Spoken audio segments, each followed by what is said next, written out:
Beyler!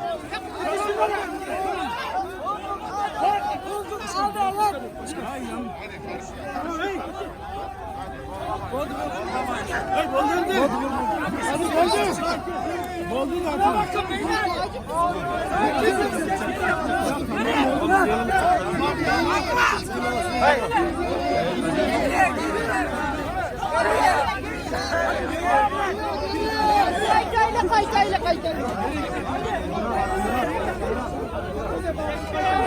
Hadi geçin ya, hadi.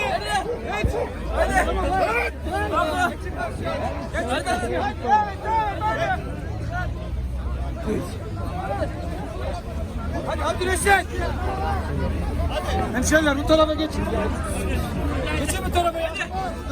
Tamam, orada yapacağım. Hukuk, adalet, Türkistan'a hürriyet. Hukuk, adalet, Türkistan'a hürriyet. Hukuk,